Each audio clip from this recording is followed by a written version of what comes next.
Samajwadi party के मुखिया अखिलेश यादव ममता बनर्जी से मिलने पश्चिम बंगाल जाएंगे। आज एक प्रेस कॉन्फ्रेंस में उन्होंने ये जानकारी दी। समाजवादी पार्टी के मुखिया अखिलेश यादव ने पश्चिम बंगाल में चुनावी प्रक्रिया को यूपी के उपचुनाव से जोड़ते हुए बेहद गंभीर सवाल उठाए हैं। उन्होंने आरोप लगाया कि 2024 के लोकसभा चुनाव में करो या मरो की रणनीति के तहत इंडिया गठबंधन ने बीजेपी को पूर्ण बहुमत से आने से रोक दिया था, लेकिन यूपी के उपचुनाव में वोटों की डकैती हुई।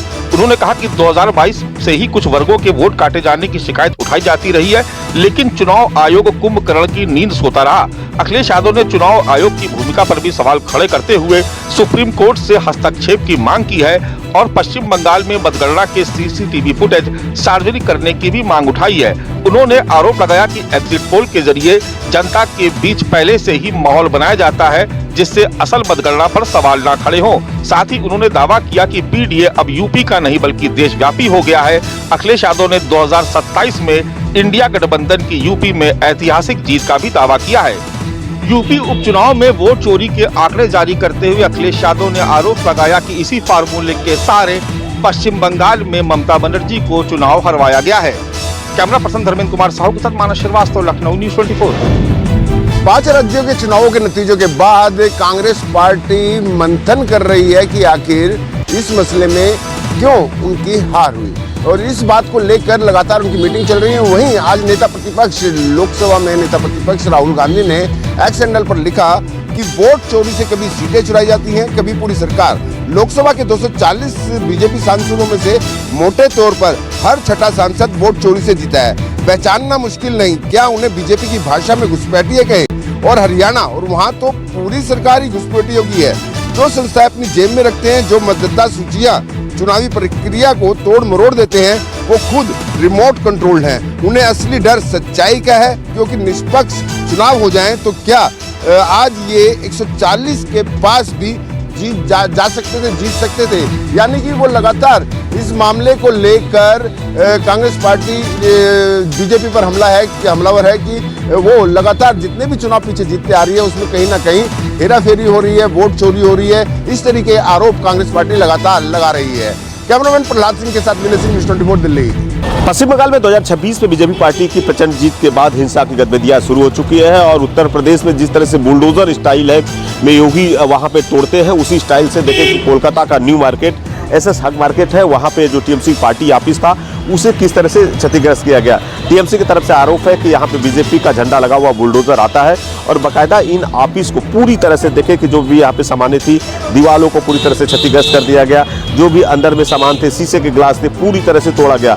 इतना ही नहीं, जो भी बचा था उसे पूरी तरह से आगजनी करके इसे पूरा यहाँ पे जला दिया गया। तो लगातार पश्चिम बंगाल में हिंसा की गतिविधियां बढ़ गई है, जगह जगह आगजनी किया जा रहा है। वही भाजपा के प्रदेश अध्यक्ष सभी भट्टाचार्य साफ तौर पर कह रहे हैं कि बीजेपी के लोग नहीं है, ये टीएमसी के लोग हैं। रातों रात गिरुआ रंग लगाकर ये लोग एक दूसरे पे यहाँ पे जाकर आगजनी कर रहे हैं, लोगों को यहाँ पे डरवा रहे हैं, धमका रहे हैं। तो सारे के सारे जो लोग हैं वो टीएमसी के ही हैं और इस पे चुनाव आयोग ने सख्ती से कार्रवाई करने का आदेश दिया है। जो उपद्रवी हैं उनके खिलाफ कड़ी कार्रवाई की जानी चाहिए। तो अब चुनाव आयोग के आदेश के बाद कोलकाता पुलिस सख्ती से कार्रवाई करेगी।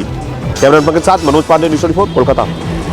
पटना के गांधी मैदान में कल यानी कि 7 मई को बड़ा आयोजन किया गया है, जहां पे सम्राट चौधरी कैबिनेट के कई मंत्री शपथ लेंगे और ये इसके लिए एक बड़ा आयोजन इसलिए किया गया है क्योंकि 15 अप्रैल को जब सम्राट चौधरी ने शपथ ली थी तो एक सादे समारोह में लोक भवन में लिया गया था। तब सिर्फ 3 सम्राट चौधरी के अलावा 2 डिप्टी सीएम ने शपथ ली थी, लेकिन अब जो तैयारियाँ हैं वो बड़ी है। पूरी कैबिनेट यहाँ पे रहेगी और करीब 28 मंत्रियों को शपथ दिलाया जाना है। तो उसको लेके आप तैयारियां भी देख सकते हैं किस तरीके से पटना के गांधी मैदान में चल रही है। हालांकि बारिश की वजह से परेशानियां ज़रूर हो रही हैं, वो लगातार तेज़ बारिश हो रही है, जिसके चलते जो आयोजक हैं, जो व्यवस्था में लगे हुए हैं, उन्हें परेशानी हो रही है। लेकिन उनका कहना है कि कल तक सब कुछ दुरुस्त कर लिया जाएगा। फिलहाल गांधी मैदान में बड़ा सा वाटर प्रूफ पंडाल बनकर तैयार हो गया है, मंच तैयार है और यहाँ पर ही कल प्रधानमंत्री श्री नरेंद्र मोदी और केंद्रीय गृह मंत्री अमित शाह यहाँ पे आएंगे और यह तय माना जा रहा है कि जो मंत्रिमंडल बनेगा उसमें जेडीयू जहाँ अपने पुराने चेहरों को रिपीट करने जा रही है, जबकि बीजेपी के कोटे के जो मंत्री रहेंगे उनमें कई चेहरों को बदला जा सकता है,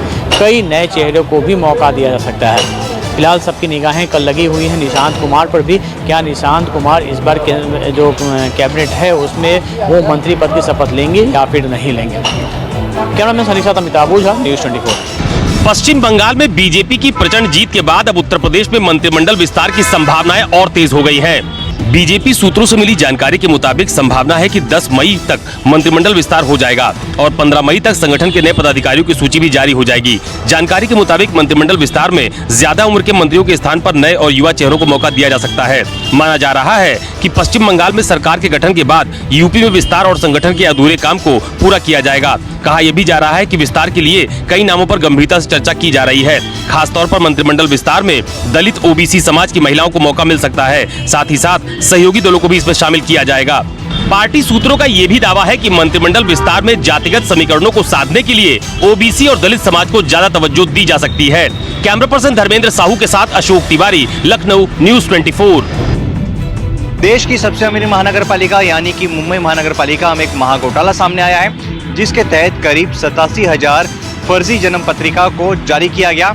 मामले की गंभीरता को देखते हुए मुंबई पुलिस कमिश्नर के निर्देश पर एक विशेष एसआईटी का गठन किया गया है। इस एसआईटी का नेतृत्व मुंबई पुलिस के जॉइंट कमिश्नर करेंगे और इस एसआईटी में मुंबई क्राइम ब्रांच के और विशेष शाखा के वरिष्ठ अधिकारी शामिल रहेंगे।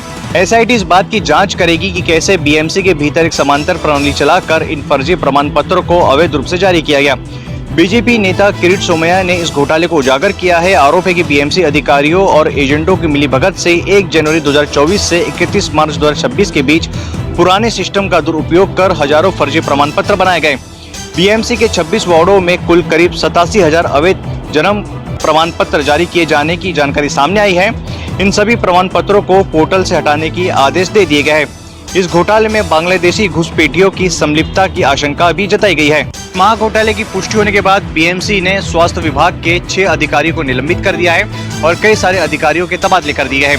कैमरा पर्सन विनोद सिंह के साथ अंकुश जायसवाल, न्यूज़ 24 मुंबई। दिल्ली में गैस टीचर्स को लेकर दिल्ली सरकार ने एक बड़ा फैसला किया है। लगातार पिछले कुछ समय से गैस टीचर्स बात की डिमांड कर रहे थे कि उनके मासिक वेतन में बढ़ोतरी की जाए। हालांकि अरविंद केजरीवाल सरकार से लेकर दिल्ली की रेखा गुप्ता सरकार तक लगातार ये विरोध प्रदर्शन जारी था और शायद यही वजह है कि सरकार ने फैसला किया कि गैस टीचर्स की सैलरी में बढ़ोतरी की जाए।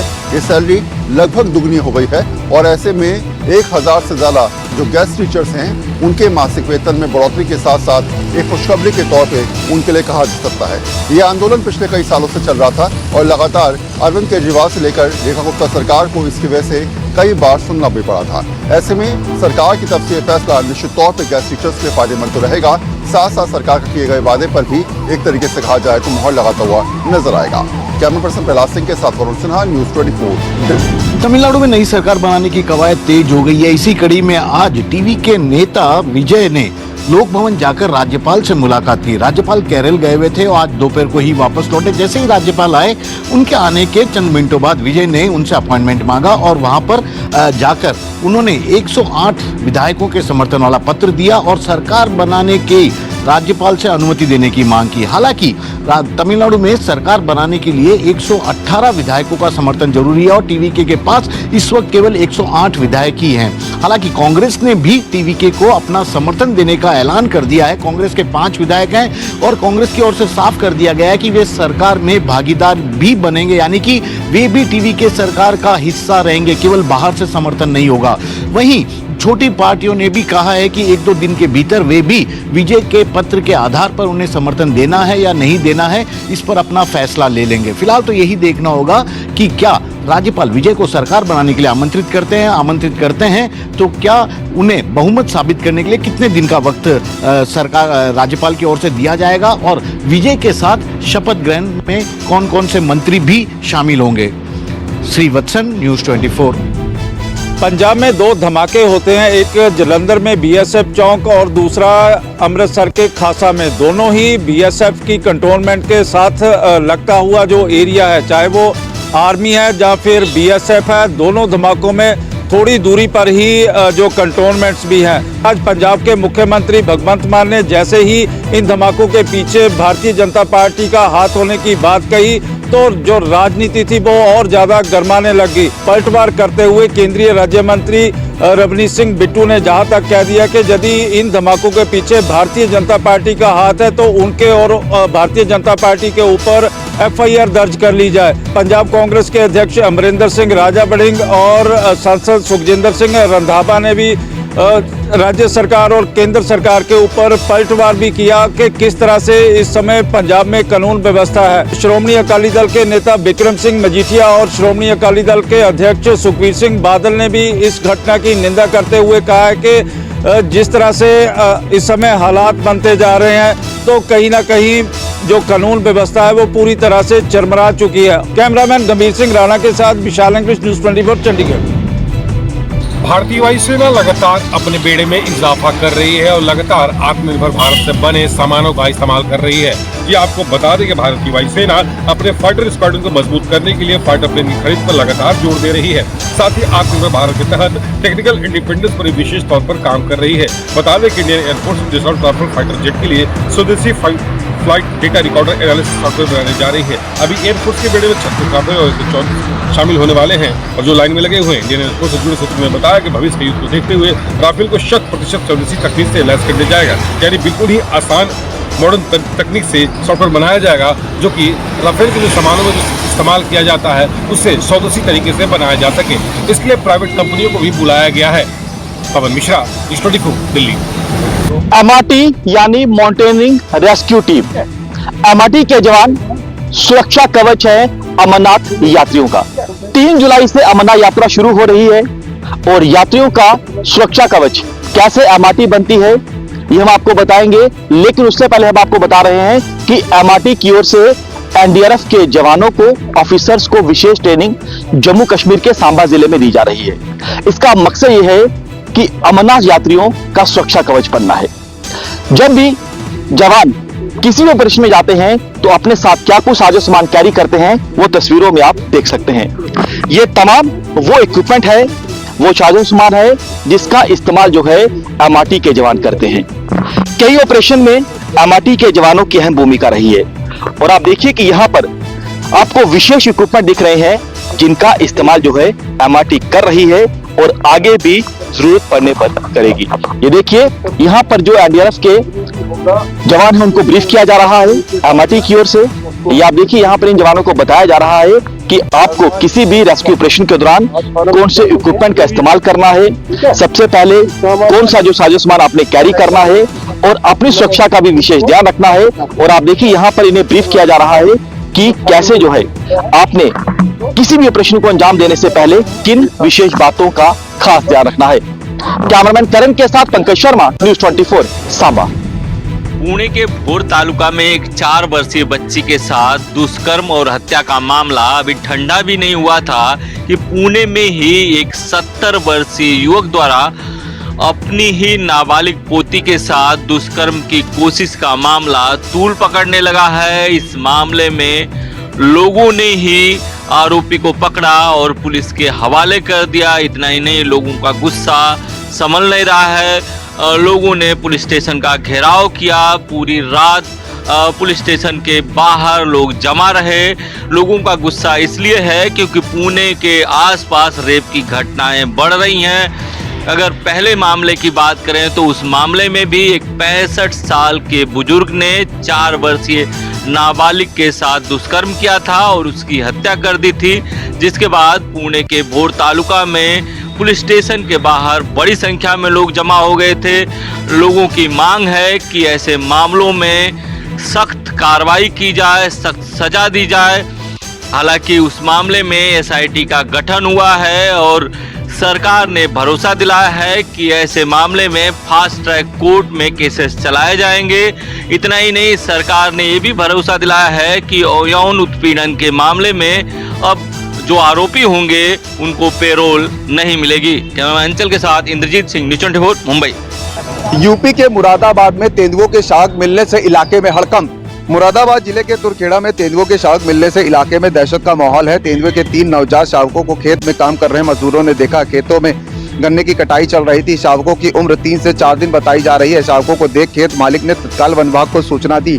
टीम मौके पर पहुंची। टीम ने घटनास्थल का निरीक्षण किया। शावकों की निगरानी शुरू कर दी है। वन विभाग की टीम ने ग्रामीणों से अपील की है कि वो शावकों के पास न जाए, सुरक्षित दूरी बनाए रखें। वन विभाग की टीम ने बताया कि तेंदुए के आसपास होने की पूरी संभावना है और इलाके में सतर्कता बढ़ा दी गई है। इसके साथ ही लोगों से अपील की है कि वो जहां शावक मिले हैं वहां पर न जाएं, उचित दूरी बनाए रखें। कैमरा पर्सन धर्मेश साहू के साथ मनोज पांडे, लखनऊ न्यूज़ 24। गुजरात पुलिस ने एक ऐसे अंतर्राष्ट्रीय साइबर सिंडिकेट का पर्दाफाश किया है जिसके तार मुंबई के हाई प्रोफाइल बाबा सिद्दीकी हत्याकांड से जुड़े हुए हैं। सीआईडी क्राइम के ऑपरेशन म्यूल 2.0 के तहत अहमदाबाद और आनंद से 10 साथी ठगों को गिरफ्तार किया गया है। इन पर 53 करोड़ से ज्यादा की धोखाधड़ी का आरोप है, लेकिन असली धमाका तब हुआ जब पुलिस को इनके कनेक्शन का पता चला। पकड़े गए आरोपियों में से एक साहिल मियां मलिक ने बाबा सिद्दीकी मर्डर केस के आरोपी सलमान वोहरा को बैंक अकाउंट मुहैया कराया था। पुलिस ये जांच कर रही है कि क्या साइबर ठगी का ये पैसा कत्ल की सुपारी देने और हथियारों की फंडिंग के लिए इस्तेमाल तो नहीं हुआ था। ये गैंग देश के 20 राज्यों में सक्रिय था। 132 से ज्यादा साइबर क्राइम की शिकायतें इनसे जुड़ी हुई हैं। ये मासूम लोगों के नाम पर खाते खुलवाते और करोड़ों का काला धन चुटकियों में क्रिप्टो करेंसी से बदलकर विदेश भेज देते थे। गुजरात पुलिस की इस कार्रवाई से अभी और भी कई बड़े खुलासे होने की उम्मीद है। कैमरामैन प्रसाद भूपेंद्र सिंह, अहमदाबाद, न्यूज़ 24। पाकिस्तान का हुक्का पानी बंद हो चुका है। सिंधु जल संधि यानी इंडस वाटर ट्रीटी को पहलगाम आतंकी हमले के बाद से ही भारत ने निलंबित कर दिया था। 1 साल से ज्यादा समय हो चुका है। पाकिस्तान जाने वाला पानी पूरी तरह से बंद हो चुका है। रामबन जिले में चिनाब दरिया पर बना बगलिहार बांध उसके सभी गेट को बंद कर दिया है। पाकिस्तान बूंद बूंद पानी के लिए तरस रहा है। आपको बता दें कि जब कायर पाकिस्तान ने पहलगाम में आतंकी हमले को अंजाम दिया था, भारत ने ऑपरेशन सिंदूर भी किया और सबसे बड़ी वाटर स्ट्राइक भी की थी। तमाम गेट को बंद कर दिया था जो पानी पाकिस्तान जाता था। अब पाकिस्तान में ना तो सिंचाई के लिए पानी है, ना ही पीने के लिए पाकिस्तान को पानी मिल रहा है। ये मेरे पीछे आप चिनाब दरिया देख रहे हैं। इस दरिया का पानी जो है पूरी तरह से रोक दिया गया है क्योंकि बगलिहार बांध के जितने भी गेट थे सभी गेट को बंद कर दिया है। इससे पहले जब भारी बारिश हुई थी तो मजबूरन कुछ गेट को खोलना पड़ा था, लेकिन अब स्थिति सामान्य है तो दोबारा सभी गेट को बंद कर दिया है। पाकिस्तान दुनिया के आगे गिड़गिड़ा रहा है, लेकिन भारत का साफ रुख है कि पाकिस्तान को एक बूंद पानी नहीं मिलेगा, क्योंकि प्रधानमंत्री नरेंद्र मोदी ने भी कहा था कि खून और पानी एक साथ नहीं बह सकता। कैमरामैन दिनेश के साथ पंकज शर्मा, न्यूज़ 24, जम्मू। ऑपरेशन सिंदूर ठीक 1 साल पहले 6 और 7 मई को आज ही मध्य रात्रि को शुरू किया गया था भारतीय सेना की तरफ से पहलगाम आतंकी हमले के जवाब में, जिसके चलते पाकिस्तान में आतंकी टेरर कैंप्स को काफी ज्यादा नुकसान पहुंचा। आतंकी लगातार साजिश कर रहे हैं कि ऑपरेशन सिंदूर की इस एनिवर्सरी के आसपास वो किसी तरह से जम्मू कश्मीर में कोई आतंकी हमला अंजाम दे। नियंत्रण रेखा से लेकर इंटरनेशनल बॉर्डर और जम्मू कश्मीर के अंदरूनी इलाकों में आतंकी फोर्सेस को निशाना बना सकते हैं, किसी तरह का हमला कर सकते हैं। ये खुफिया एजेंसीज ने रिपोर्ट दी है और इसके चलते पूरे जम्मू कश्मीर में सुरक्षा व्यवस्था कड़ी कर दी गई है। चप्पे चप्पे पर फोर्सेस की तैनाती बढ़ा दी गई है। खासतौर पर नियंत्रण रेखा से लेकर इंटरनेशनल बॉर्डर और जो प्रमुख यहाँ पर फोर्सेस के कैंप्स और दूसरी इंस्टॉलेशंस है वहां पर सुरक्षा चाको चौबंद रखी गई है ताकि आतंकियों के मंसूबों को पूरी तरह से नाकाम किया जा सके। कैमरामैन के साथ Ashutosh report. Ahmedabad cyber crime branch ने सोशल मीडिया पर चल रहे एक बड़े लव गुरु स्कीम का भंडाफोड़ किया है। आरोपी रजनीश इंस्टाग्राम पर किन्नर गुरु मां बनकर लोगों को ठगता था। खुद को किन्नर बताकर ये महिलाओं का भरोसा जीतता और वशीकरण या प्रेम संबंधों को सुधारने के नाम पर उनसे संपर्क करता था। विज्ञापन के जरिए हर दिन करीब 300 महिलाओं को टारगेट किया जाता था, जिनसे विधि के नाम पर 15,000 रुपए तक वसूले जाते थे। लेकिन खेल यहीं खत्म नहीं होता था। पूजा गुरु मां के वेश में ये आरोपी महिलाओं की निजी तस्वीरें मंगाता, उन्हें एडिट करता और फिर शुरू होता ब्लैकमेलिंग का गंदा खेल। शुद्धिकरण विधि के बहाने वीडियो कॉल पर महिलाओं के आपत्तिजनक वीडियो रिकॉर्ड किए जाते और फिर उन्हें वायरल करने की धमकी देकर लाखों की उगाही की जाती थी। पुलिस ने तकनीकी जांच के जरिए आरोपी रजनीश को राजस्थान के बीकानेर से गिरफ्तार कर लिया है। इस गैंग ने पिछले 2 सालों में करीब 1500 लोगों से 50 से 60 लाख रुपए की ठगी की है। कैमरामैन प्रसाद भूपेंद्र सिंह, अहमदाबाद, न्यूज़ 24। आस्था का केंद्र और 12 ज्योतिर्लिंगों में से एक देश के प्रसिद्ध त्र्यंबकेश्वर मंदिर को अपने व्यक्तिगत कमाई का जरिया बनाने वाले रैकेट के पर्दाफाश होने के बाद प्रशासन द्वारा अब निर्णायक कार्रवाई शुरू कर दी गई है। इससे मंदिर के ट्रस्टी और इस पूरे मामले के सूत्रधार कहे जाने वाले पुरुषोत्तम कड़ला की मुश्किलें बढ़ना तय है। ताजा घटनाक्रम में चैरिटी कमिश्नर ने कडलाग का ट्रस्टी पद रद्द करने के लिए वैधानिक प्रक्रिया शुरू कर दी है। पुलिस जांच में पता चला है कि कडलाग अपने दोनों भतीजे की मदद से मंदिर के भीतर वीआईपी दर्शन का संगठित काला कारोबार चला रहा था। श्रद्धालुओं को 10 मिनट में दर्शन का झांसा दिया जाता था और उनसे 2 से 3 हजार रुपए वसूले जाते थे। त्योहारों और विशेष अवसरों पर ये दर 10,000 से 12,000 पहुंच जाती। हालांकि भांडाफोड़ के बाद पुलिस ने कडलाग और उसके दोनों भतीजों को गिरफ्तार कर लिया है और दोनों से लेन देन की भी गहन जांच की जा रही है। कडलाग के खातों में 1 करोड़ से ज्यादा की संदिग्ध रकम पाई गई है।